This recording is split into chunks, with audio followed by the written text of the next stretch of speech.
Hello.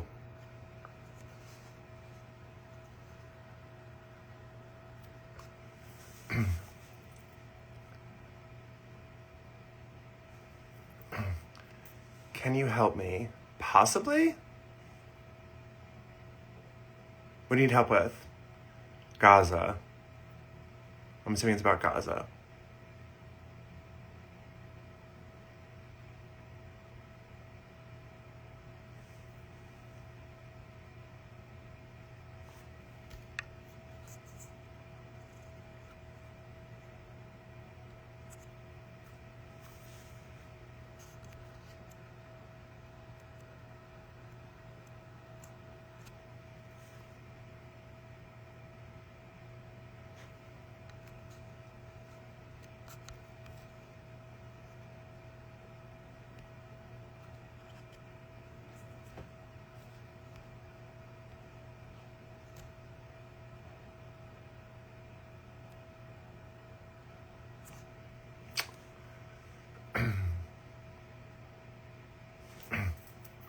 Hi, Dina.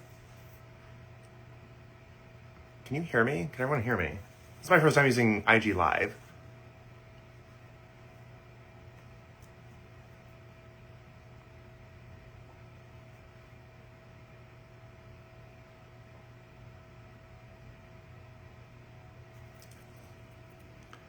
Can you hear me? Yes, okay, cool.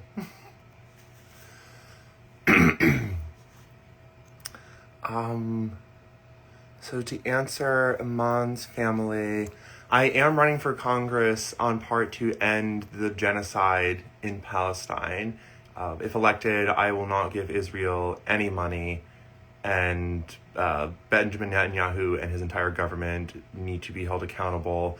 And so I'm proposing that we set up a select committee on genocide and subpoena every single one of Benjamin Netanyahu's people in government and everyone in the IDF and hold them accountable for any war crimes that they've committed, and also force Israel to give Gaza reparations for the damage that they have done historically, not just in the past 2.5 years, but since the Nakba in 1948.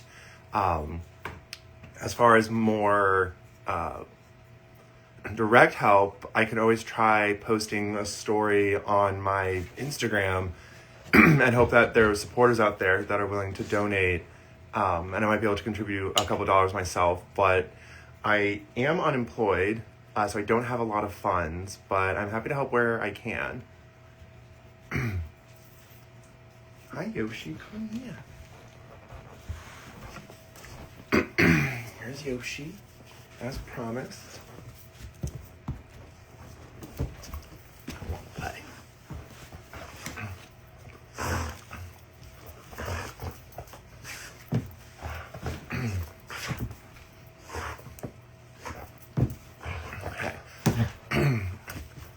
Who's the other person? Oh, hi, David. No, he's not here. He's watching. He's watching on Instagram Live.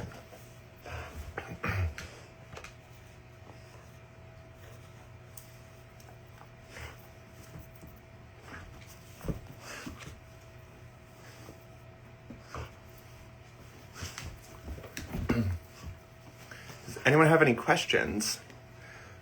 Or I can go onto Facebook and see the awful shit that people say and respond in real time, because that's always fun. I call it taking hits.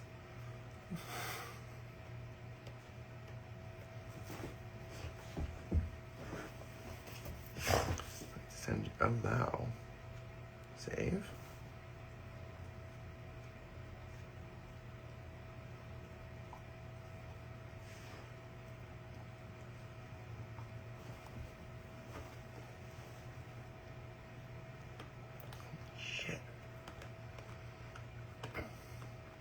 Welcome, Tim.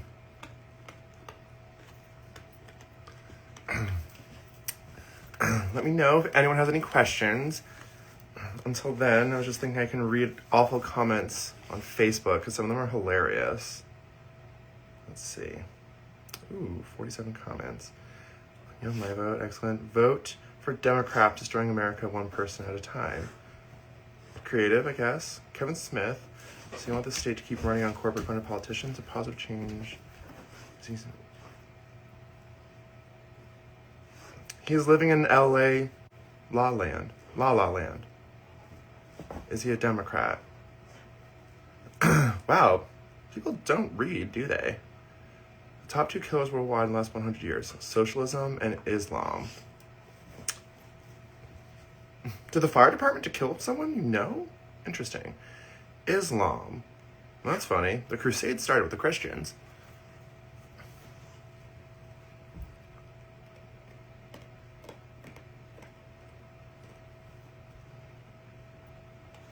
Hello, other people who have joined. Let me know if you have any questions. This is Yoshi. He's going to want to play the entire time, but I can multitask.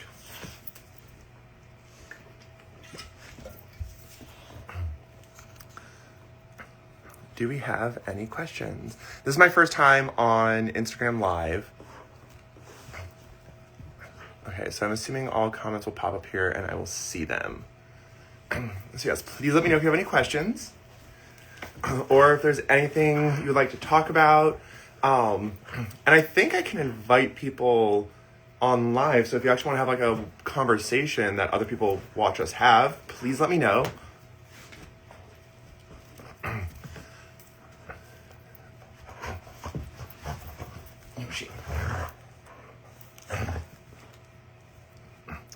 Or we can talk about stuff that's going on in the world today. So let's check. Let's go to AP News. And just a reminder that what do you think of Netanyahu's video today? Oh, wonderful question. Okay. Karen, Yoshi, Sakin, hello, some Karen. Oh, he thinks that people are outside. Okay, so video of Netanyahu today. So there have been rumors that Benjamin Netanyahu has been killed in one of the Iranian counterstrikes. And I think a couple of days ago, there was a video released where Benjamin Netanyahu was talking and he had 6 fingers on both hands. So today, the Israeli government released another video of Benjamin Netanyahu getting a coffee. And so that is supposed to prove to us all that Benjamin Netanyahu is still alive. But when you look at that video, there are a couple of inconsistencies with like reality. I haven't been able to independently confirm any of these details, so I always encourage you who are watching to always confirm the information for yourself, especially these days. There's a lot of information to go through. There's not always enough time to corroborate. So again, always, look up what politicians are saying because politicians have a tendency to lie. I try not to, but again, I haven't had time to confirm these details. But if you look at the video, first of all, the coffee shop that Benjamin Netanyahu was at, supposedly there's only one of them in Israel, and it's in Jerusalem, and it's been closed because of bombardments. So how could he go to a coffee shop that's closed? 2, if you look at the coffee cup, it is filled right to the brim, and realistically, when you went to go pick up that paper that then folded, some of it most likely would have dripped out. Then when he goes to drink it and puts it back down, it's still filled to the brim. It doesn't actually look like he drank any of it. And I even think like the design on the top was still intact. And I'm assuming if you drank coffee, that the design would kind of dissolve and not be as prominent. But then third, I saw someone put it through an AI like an AI determined tool, and it says that there's a 78% chance that it was also an AI generated image. So I'm still not convinced that Benjamin Netanyahu is alive and well. I would not be surprised if he was killed in the attacks and the Israeli government is going to try and hide it for as long as possible. But I have also seen that because the IRGC, the Iranian Royal Guard, something? I should probably know this. Let me look it up. IRGC.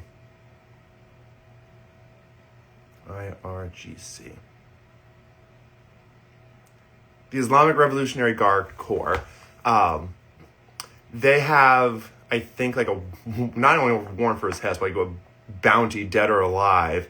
And so there are concerns in Israel that if Benjamin Netanyahu does any sort of live streaming, that the Iranians would be able to locate where he is and send their drones to kill him. So he's either dead or a coward. Either one makes sense for him. So thank you, Dina, for that question. Any other questions for me or Yoshi?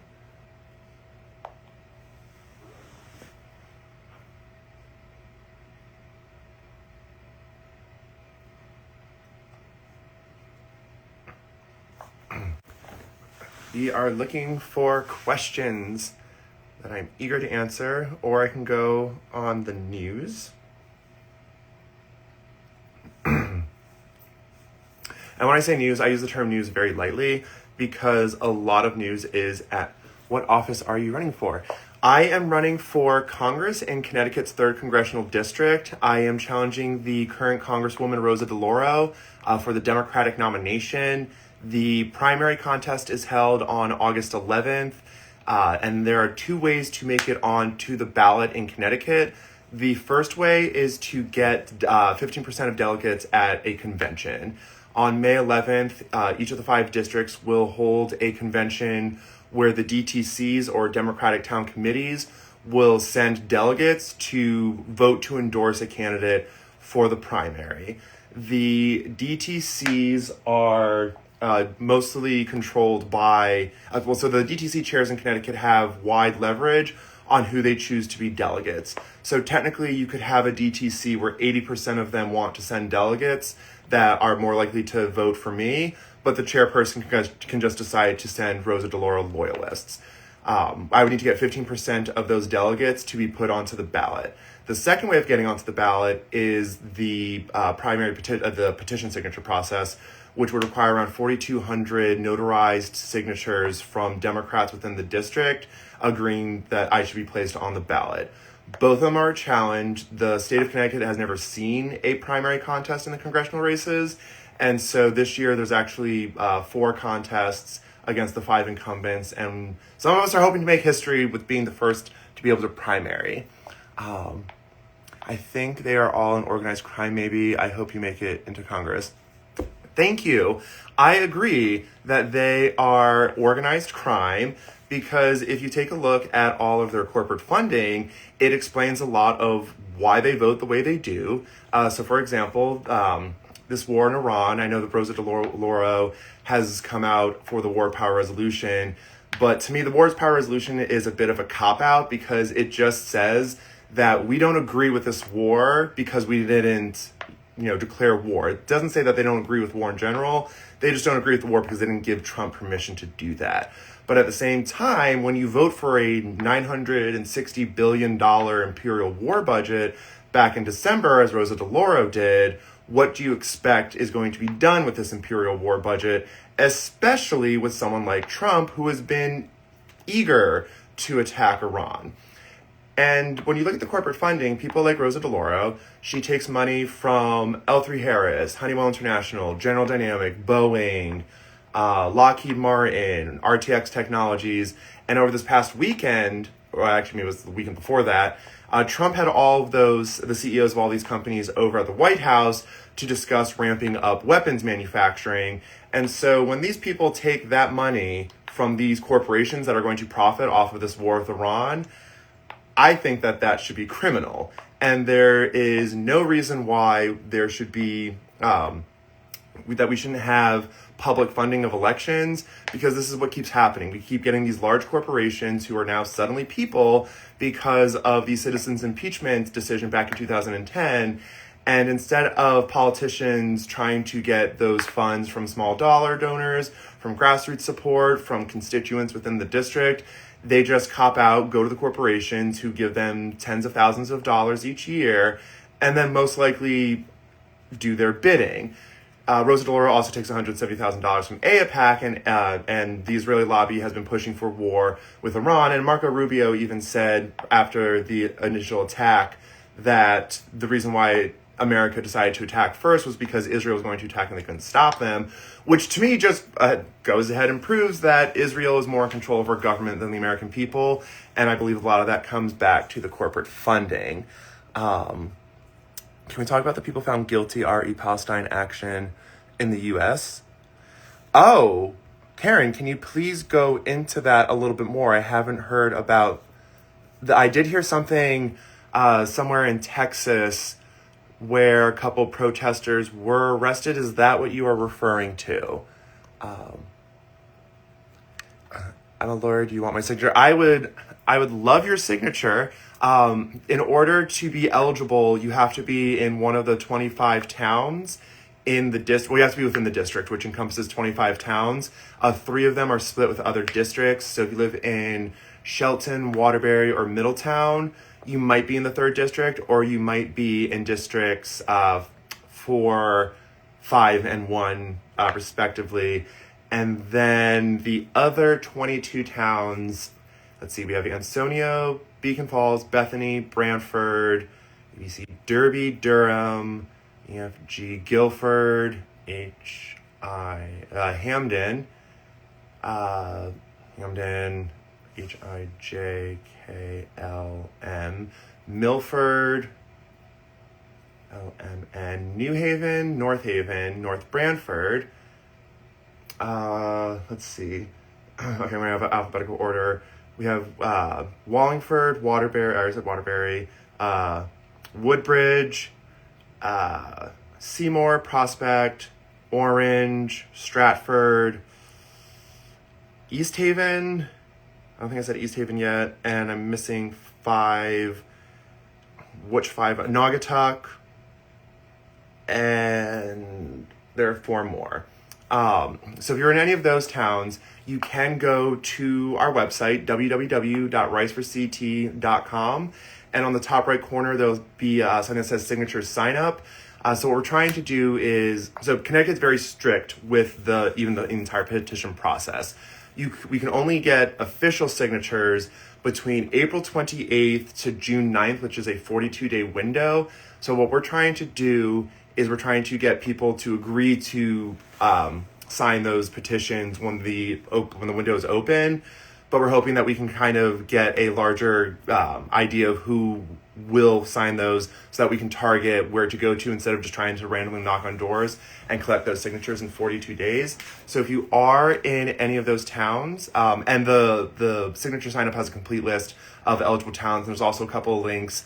That way, if you live in Middletown, Waterbury, or Shelton, you can put in your address and it'll tell you if you are in the 3rd, 4th, 5th, or 1st district.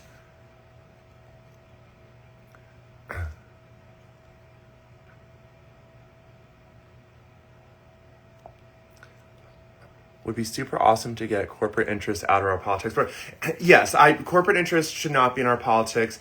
And at the end of the day, it really should be public funding of elections. So even if I'm able to get 10,000 people to donate $10 in this district, I'm still technically more accountable to those 10,000 people than to the other 740,000 people that are in this district, just because those are the people that gave me money. If we had publicly funded elections, then every single taxpayer would pay for the elections, and that way representatives would be beholden to every single taxpayer because every single taxpayer is contributing to the electoral race. Now in Connecticut, the state legislator positions, they have something called the CEP, the Citizens Election Program. And so if you are able to, I don't remember the exact numbers, but if you're able to raise, say, like $5,000 in your town, then the state gives you a $35,000 grant or something. These are just made up numbers, but the gist is if you can get some community support, then the state will help fund you the rest of the way. And so I think that is something that we could even try on the federal level to ensure that politicians are held accountable to all of their constituents and not just the people that give them money. Again, it would be better to be held accountable to 10,000 working class people within the district versus 10 corporations each giving $10,000.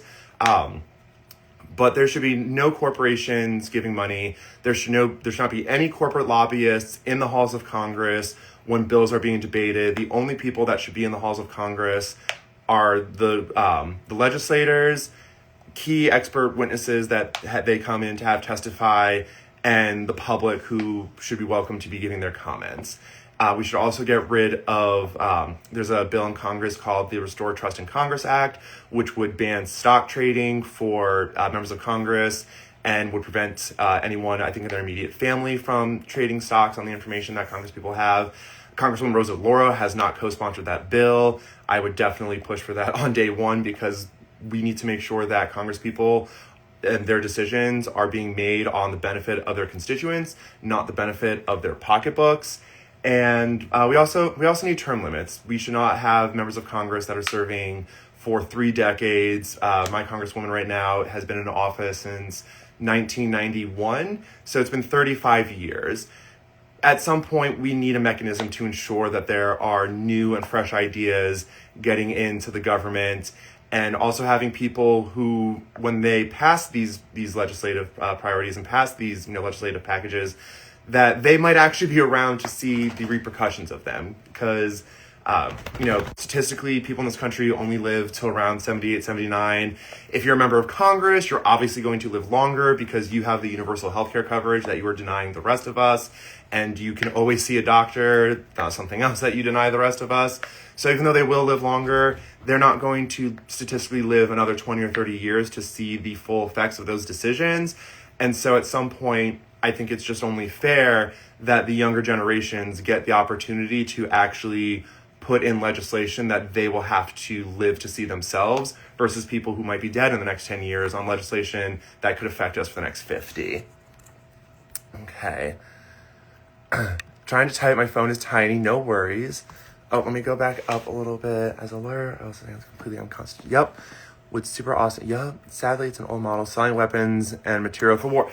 Yes, it is. War is very profitable, and the only way to continue making profit, these military contractors can continue to make profit off of the Tomahawk missiles they make, and the tanks, and the helicopters, and the guns, is to always need a supply of them. And the only way to continuously need a supply is to keep dropping bombs, to keep shooting the guns, to keep blowing up the tanks. That way there's a demand for more of them. And so that is just a negative feedback loop of always demanding that our country is at war.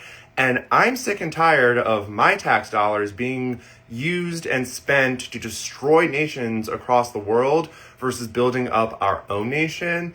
And so in Connecticut, one of the challenges is that a lot of our economy is based off of, the insurance companies and the imperial military contractors. And so my thinking is that instead of having these corporations make weapons of war, why don't we have these people with these highly skilled skill sets? Why not use those skill sets and that understanding of technology to use here in Connecticut and in America? Why can't these people that are highly skilled use those skills to build high-speed rails and public transportation and restorative environmental policy? That way we actually build up the quality of life in our own nation. That way we build up our society, and that way our tax dollars are used for us and not used to destroy societies across the world. Petition pre-order. I like that, Chris. You're trying to type. Phone is tiny. I wish this was in Connecticut to help. So there are other ways that you can help. First, just even following on social media. Anytime we post something, sharing it, getting the word out.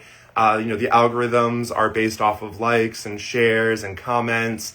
So even just hearting something, or even a quick comment of I agree, or this is awesome, or you go, that is something that can really help. The other thing that can help, if you are not in Connecticut but you support people like me, is to see if there is someone in your own district that is running who has similar policy positions. So I'm a part of 2 groups. One of them is the Citizens Impeachment Group, or the Courage for Democracy. And there's about 110 of us, I believe, that all support, impeaching the president anti-oligarchy, anti-corruption. I believe we've now adopted abolishing ICE as an official position, universal health care. And so if I make it into Congress, if I'm elected to Congress, I would just be 1 out of 435 votes. But this year, something is happening where people across the country are just standing up and being like, fuck this. I'll do my best too. And so if there's 110 of us in the Citizens Impeachment Coalition, I think there's 72 of us in another group I'm in called Reasoned Reality. And even if 50 of us could make it into Congress, we can then pressure the establishment Democrats and say, we all, in the last minute ad hoc got together and won these races. If establishment Democrats don't doing more of what these 50 courage candidates want, then we have 2 years and a lot more information on how to help another 150 courage candidates get into Congress. So work with us or expect an even stronger primary season in 2 years. So that's one of the big differences this year versus, years when like AOC or Rashida Tlaib or Ilhan Omar got in. There was just, a handful of them. This year, we are looking to unseat almost half of these establishment Democrats. Another way of helping, of course, is donations, especially for grassroots campaigns. A lot of us, we're not taking money from AIPAC, we're not taking corporate dollars, and so we are relying on working class people to believe in our messages and to support us with what they can. $3 can buy, a dozen or so pieces of literature that we can hand out to voters. So even having, a couple of dollars from, if we got 10,000 people to each give us $5, that would be $50,000, and that could, there's some campaigns that have won on less. So, even just giving a $5 donation is super helpful. Yep, New York City has funds for city races.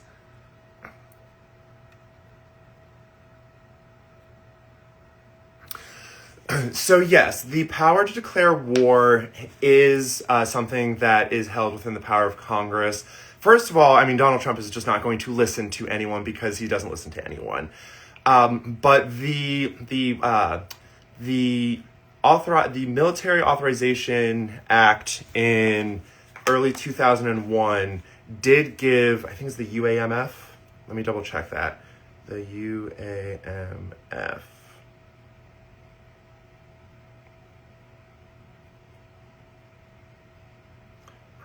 The AUMF, the Authorization for Use of the Military Force in 2001, did give presidents broad authority to begin an attack as a way to protect the homeland. They're only supposed to be like defensive actions. And usually once the defensive action is taken, Congress has 30 days to decide whether or not there will be an official declaration of war. But a lot of times the president is supposed to give information to the Congress to say, this is why we had to act without prior authorization. However, the military use of authorization of I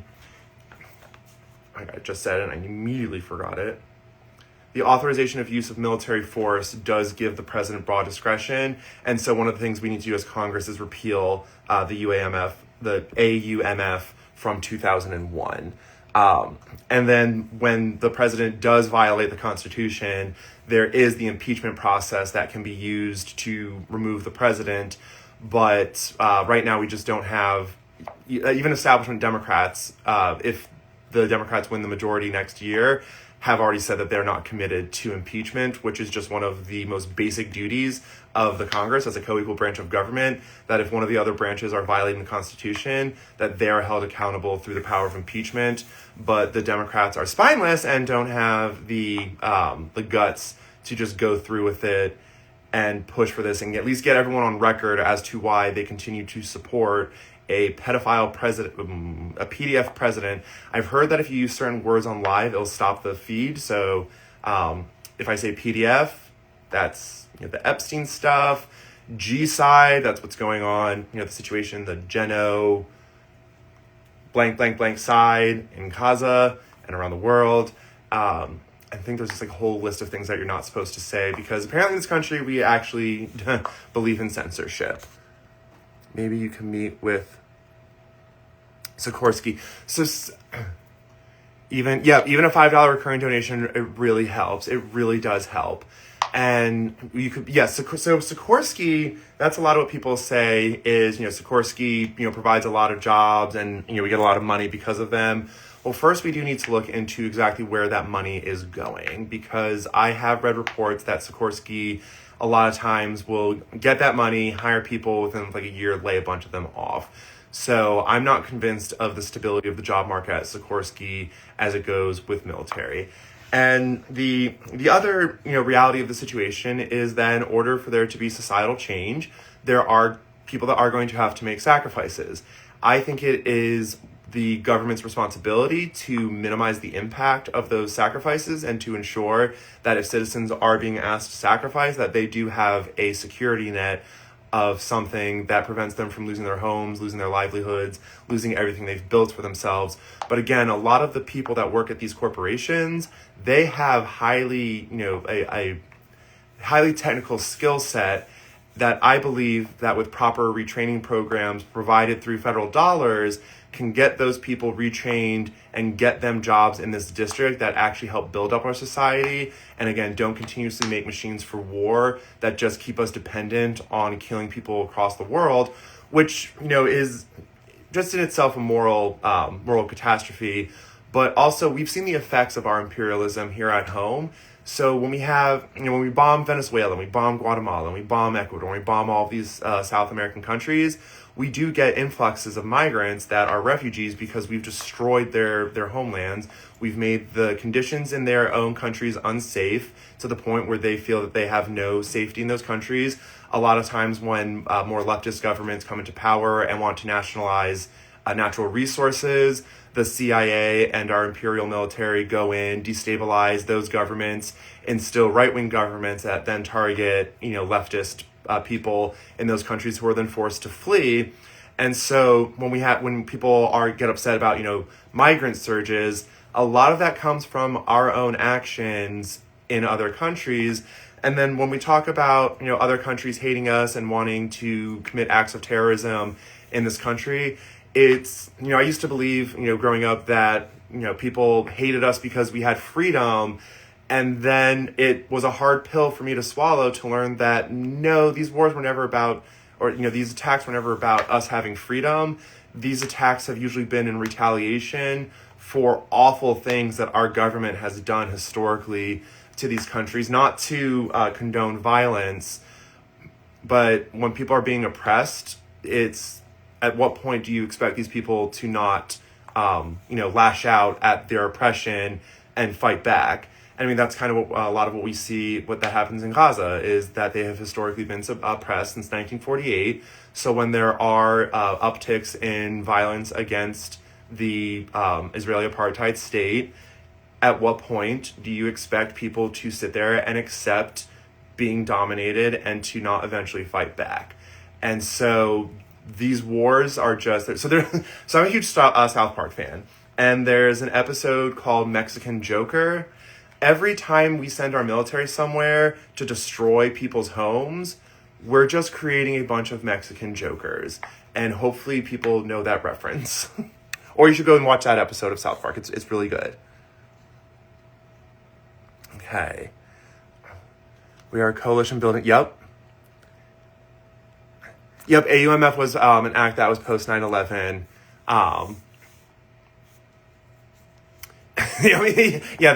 For right now, the only functioning branch is the judiciary. And so thank you for staying strong and for trying to uphold our laws. The issue, though, is that we do have a president that is ignoring the judiciary. And he just recently said that he doesn't even care what the Supreme Court rules, that he just won't listen to it.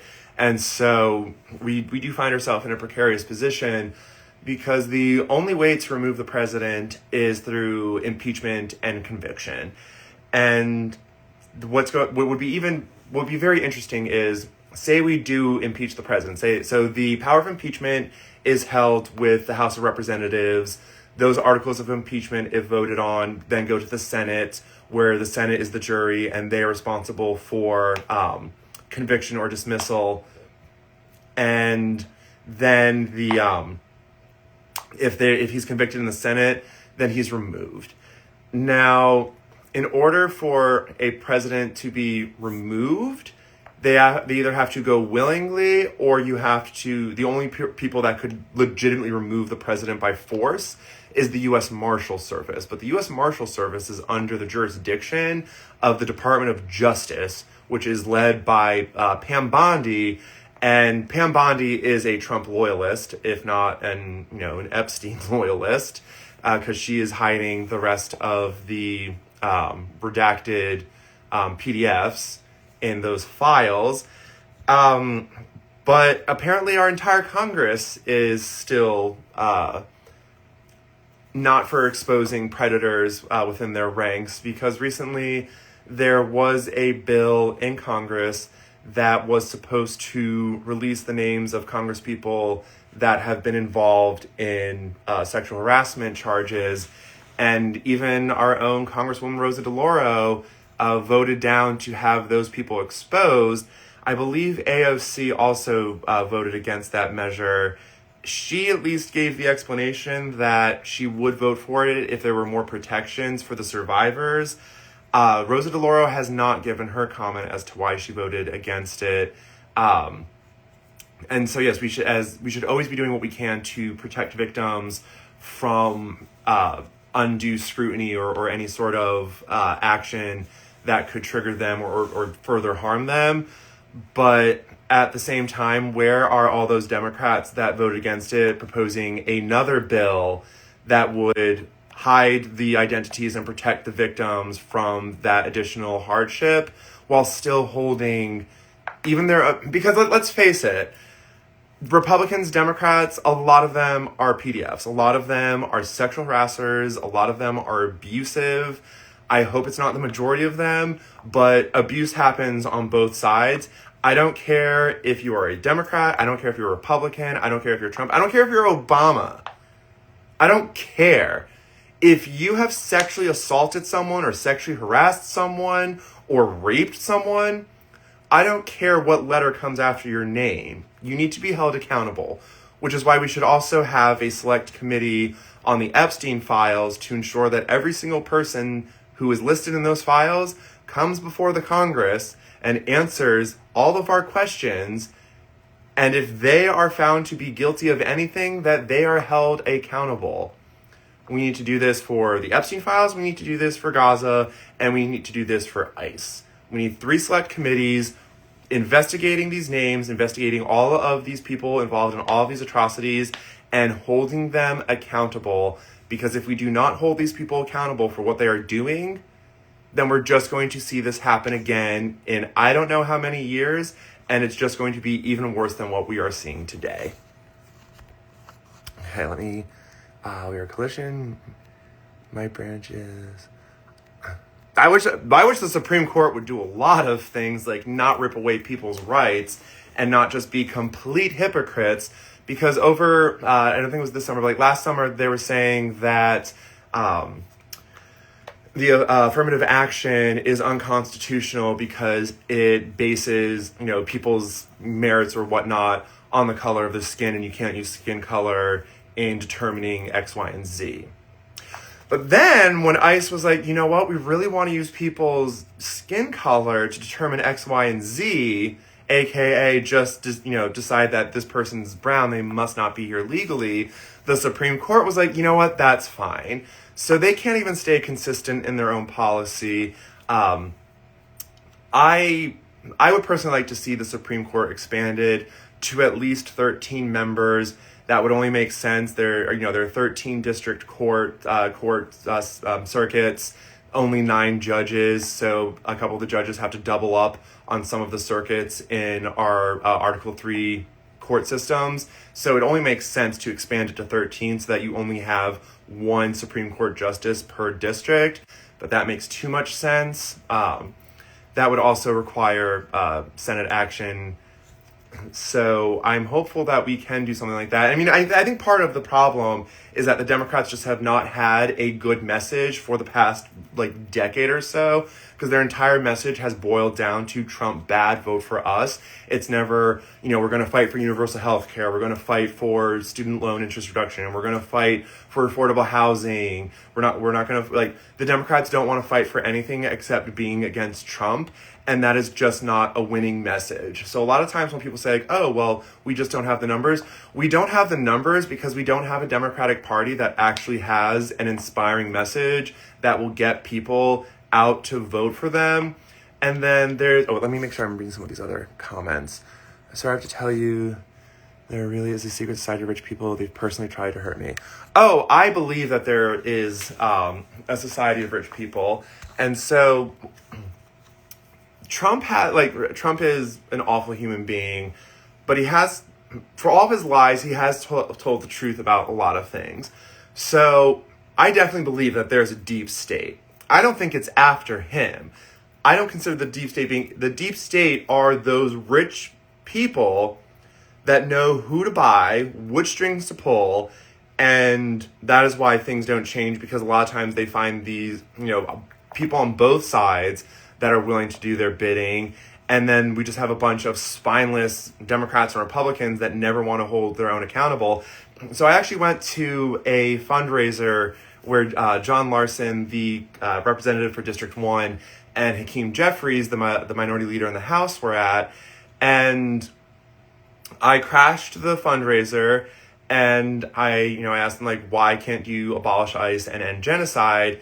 And at the very end, Hakeem Jeffries was like, oh, he must have thought he was disrupting a Republican rally because this is a Democrat rally. And just so the minute you disagree with an establishment Democrat, suddenly you're Trump or you're a Republican. And it's just okay, if wanting to abolish ICE and ending genocide is what a Republican is, then I guess I'm a Republican because I want to abolish ICE and end genocide. I mean, of course, that is not what the Republican side is, but it's also not what the Democrat side is. The corporate establishment Democrats, at the end of the day, are almost like a mirror image of the Republicans. Democrats will just, hold a rainbow flag while they bomb the Middle East, or they'll use he, him pronouns while they deny working class people of any sort of safety net, or, they'll hashtag BLM while they destroy our environment with their imperial war machine. So when people say that Democrats and Republicans are the same, I get it. And I'm a gay man. And, I felt very patronized by Democrats because they're always like, oh, you're gay, you have to vote for us because if you don't, you'll lose your rights. And sometimes I'm like, yeah, that's true. That's probably, we're seeing right now that the LGBTQIA plus community is heavily under attack. There's a renewed focus on trying to overturn Obergefell versus Hodges, which gave gay people like me the right to marry. But what good is that right if I can't afford it? I love this house that I'm in, but I've been renting it for 12 years because every time I get a raise, the price of the house goes up and I can't ever go to my landlady and give a legitimate offer to ever buy the house. So it's cool, I have rights, but I just can't afford to live in the country where I have these rights. So just holding my rights over my head is no longer going to get me to bow down and drink the blue Kool-Aid of the Democratic Party and say, yes, Daddy Obama, tell me what you want. No, I'm going to demand some real things in return, and some of those things are, first and foremost, universal health care, and ultimately an economic bill of rights that FDR, Franklin Delano Roosevelt, proposed in his 1944 State of the Union address to the nation, where he did call for a second Bill of Rights that guarantees that Americans have housing, that they have a job, that they have access to education, that they have doctors. In the 21st century, we need access to broadband internet, because how can anyone possibly participate in society if they don't have access to the internet? A lot of times you can't even apply for jobs unless it's on the internet. And so, again, we need a Democratic Party that actually has a message that is fighting for something and not just being against someone. And Trump and his friends had to hate people with mental disorders too, which is me. They didn't leave us out. So I have struggled with mental health my entire life. And I think the difference between people like you and me is that we're willing to admit that we've struggled with mental health. But when you look at Trump, when you look at Hegseth, when you look at all of these people, oh, my light's on a motion sensor thingy. Hope it doesn't turn out. That's going to turn off. But part of me truly believes that people like Trump and Hegseth, like, all of this comes from unresolved trauma. Being a human, living on this planet, even in good times, can be traumatic. And the same event can traumatize people in different ways. Oh, there we go. Let me stand up and turn this light back on. My goodness. There we go. Oh. It's a blue light. So I feel like a lot of people have been traumatized in their lives, and instead of seeking out therapy to understand those traumas, to move past them, to learn, to grow, they just decided to, run for president and take away the rights of everyone, especially women and brown people. But at the end of the day, in this country, I've come to realize that a lot of our media, our news, our movies, just everyday everything propagandizes us to be distrustful of women and black people.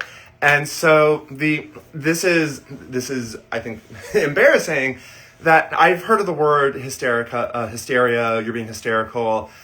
It never occurred to me that and I just learned this the other day, that hysteria is actually a woman-specific disease.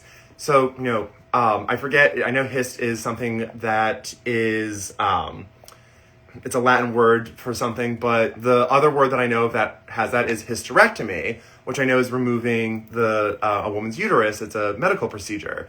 Hysteria, it's derived from the same word, and so anytime a woman would complain about something, men would just say, oh, you're being hysterical, simply because you were a woman.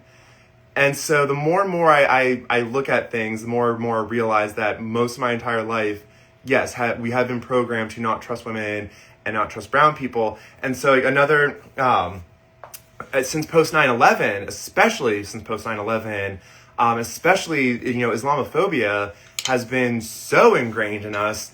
So look at Marvel movies, a lot of the terrorists and a lot of the antagonists are all, Arabic sounding or looking terrorists.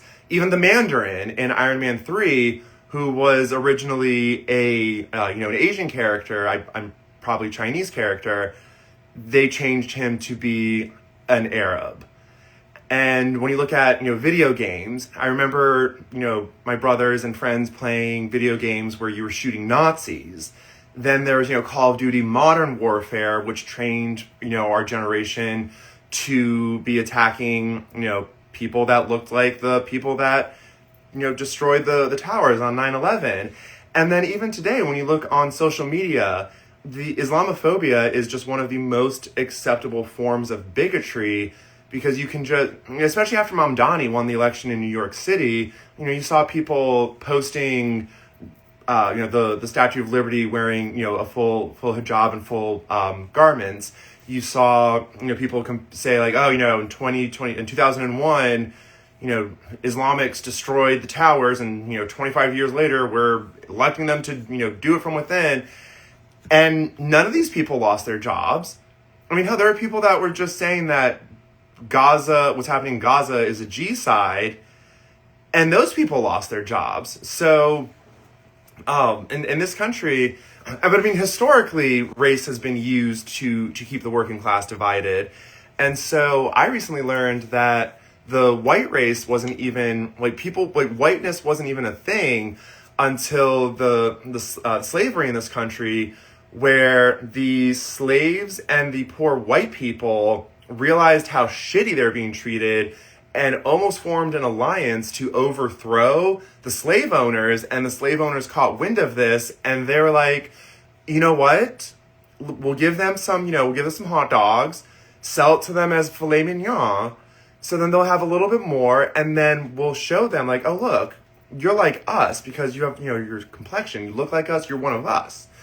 Those slaves, they're not one of you. And so the aristocracy in America created whiteness to suppress a rebellion. And then anytime a new group of people came to this country, so like when, I'm Irish and Italian. I remember learning in history, like when the Irish, came, Irish need not apply.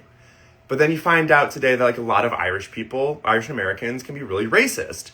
And that was done on purpose because when new groups came over here, they learned quickly that if they hated brown people, they would become white. And so race has always been used in this country to divide the working class. And that's another reason why I don't like Democrats a lot, is because a lot of times I'm not denying that there are massive racial discrepancies that still exist throughout today, but it's the only focus of the Democratic Party. And a lot of times it just continues to divide the working class. It's just like, no, the working class needs to be united. There are more of us. And if we stop fighting one another, we can fight the greedy oligarch PDF assholes that we have to pay taxes to so that they can have their super yachts to take to PDF Island, where they grape prepubescent girls and then like kill them ritualistically and then eat them and then possibly dissolve their bones in acid, because there are reports that show that Epstein had 300 something gallons of sulfuric acid delivered to his house.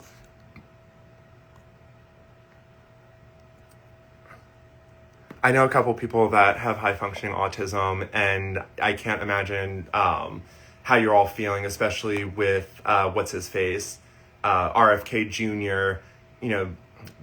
Because supposedly by September we're going to know the cause of autism, and the rhetoric coming out of that man's mouth is just absolutely despicable. And so I hope you feel support. I hope you have a support system where you are.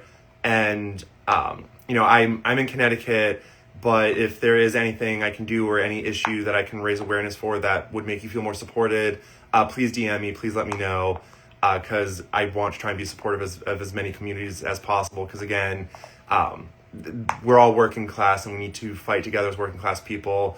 And part of that is understanding one another and our differences, but also finding our common ground and standing on that ground together.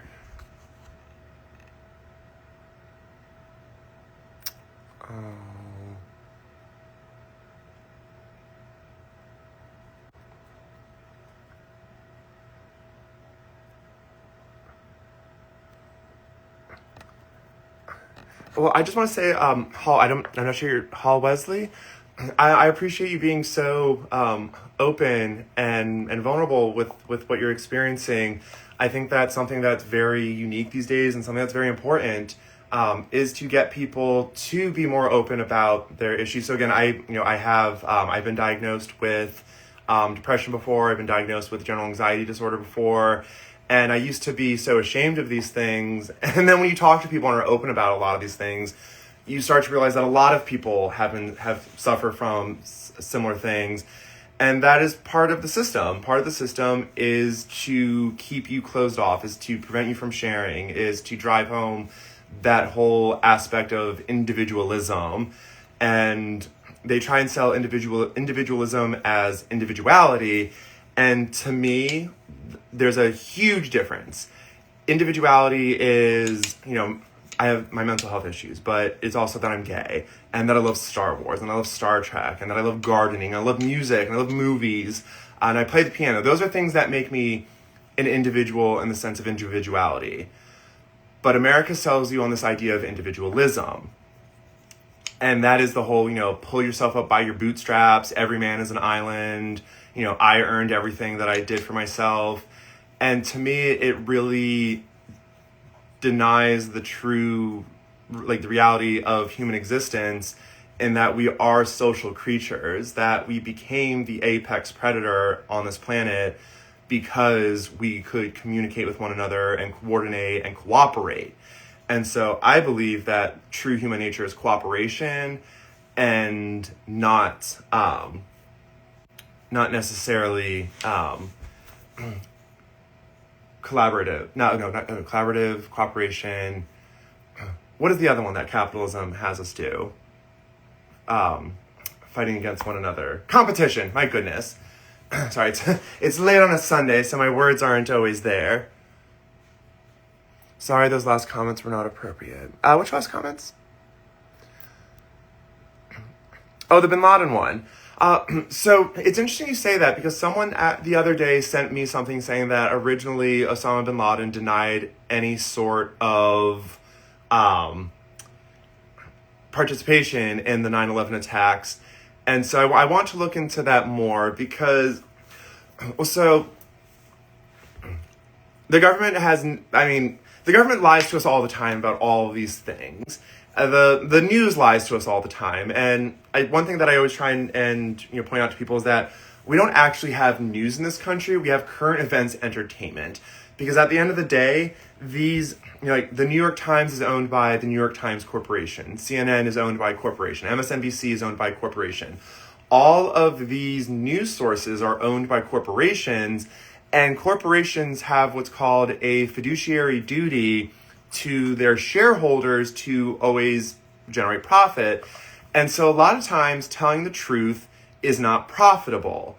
You want to create rage bait. You want to create clicks. You just want viewership, so that way corporations will advertise and you have your advertising money. There's no incentive for the news, quote unquote, to actually provide legitimate journalism that critically thinks and inspects the situation. A lot of it is just designed to keep people divided, to keep people angry, to keep people in a heightened state of emotion, so that way you can sell them a solution to deprive them of their hard-earned money that they're earning less and less of, as the system slowly pushes a inequality gap that we haven't seen since right before the French Revolution.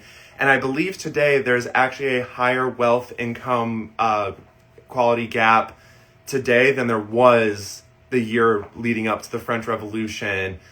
And I mean, today we just have, there's a saying that, I'm going to box up this saying. You can keep people, calm by giving them bread in circuses. We just have better bread in circuses these days. But I'm hopeful that the working class is waking up, that we are getting closer and closer to class solidarity, because the billionaires all have class solidarity. One of my inspirations and one of my favorite comedians is George Carlin, who would say, it's a big club and you ain't in it. None of us are in that club. Getting into Congress, I'm hoping that I can at least look behind the curtain to see what the fuck is going on in this club and expose some of this shit. Because again, I'm sick and tired of, logging on, going to my job and having most of my money pay for oil subsidies and large agriculture subsidies and imperial war machines and tax breaks for billionaires. I would like to see that money pay for my friends to have, schools that they can send their children to, for universal health care so that me and my friends and family and neighbors can go see a doctor. And I don't have to worry about them moving away because they can't afford their mortgage anymore. Or, paying so that people can have, subsidized housing so that more people can buy a house and, have the American dream be a reality and not just a dream. So we only have 1 minute left of this fireside chat. So thank you all who joined. I appreciate what you're doing, but be careful with that club too. Oh, yeah. Thank you. I will be careful, but I'm kind of at the point where I'm just like, fuck it. Nothing's going to change if none of us are willing to stand up and say something. So I'm going to be willing to stand up and say something, and I'm just going to hope that there will be people that have my back along the way.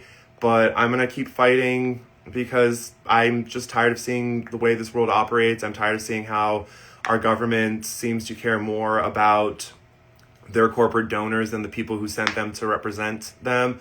So I'm hoping that I can be a representative that actually can deliver substantial and meaningful change for people and make their lives better and give them the opportunities that they deserve as Americans, because that's like, if we're not working for a better future, then what the fuck is the point of all of this?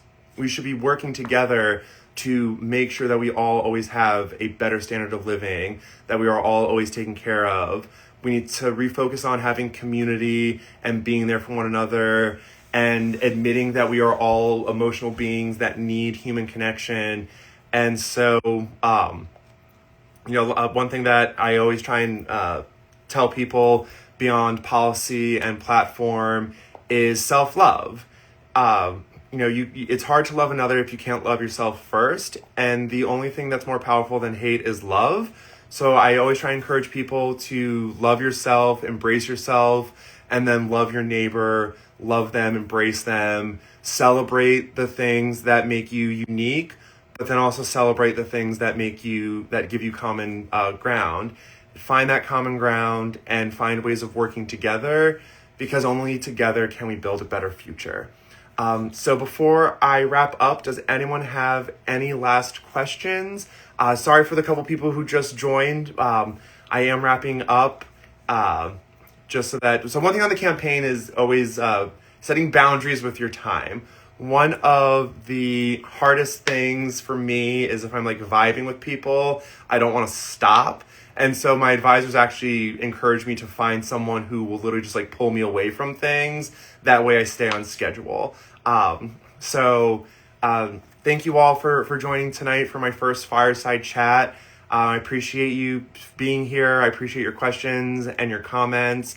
Again, we're going to do this weekly because I want to give potential voters and constituents an opportunity to bring issues to my attention where they know that I will be available to them.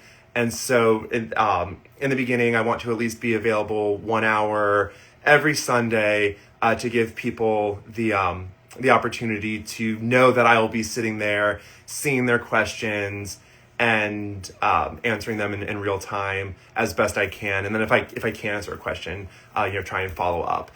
So again, I really hope you guys take over Congress. I hope we do too. There are a couple of other candidates in here.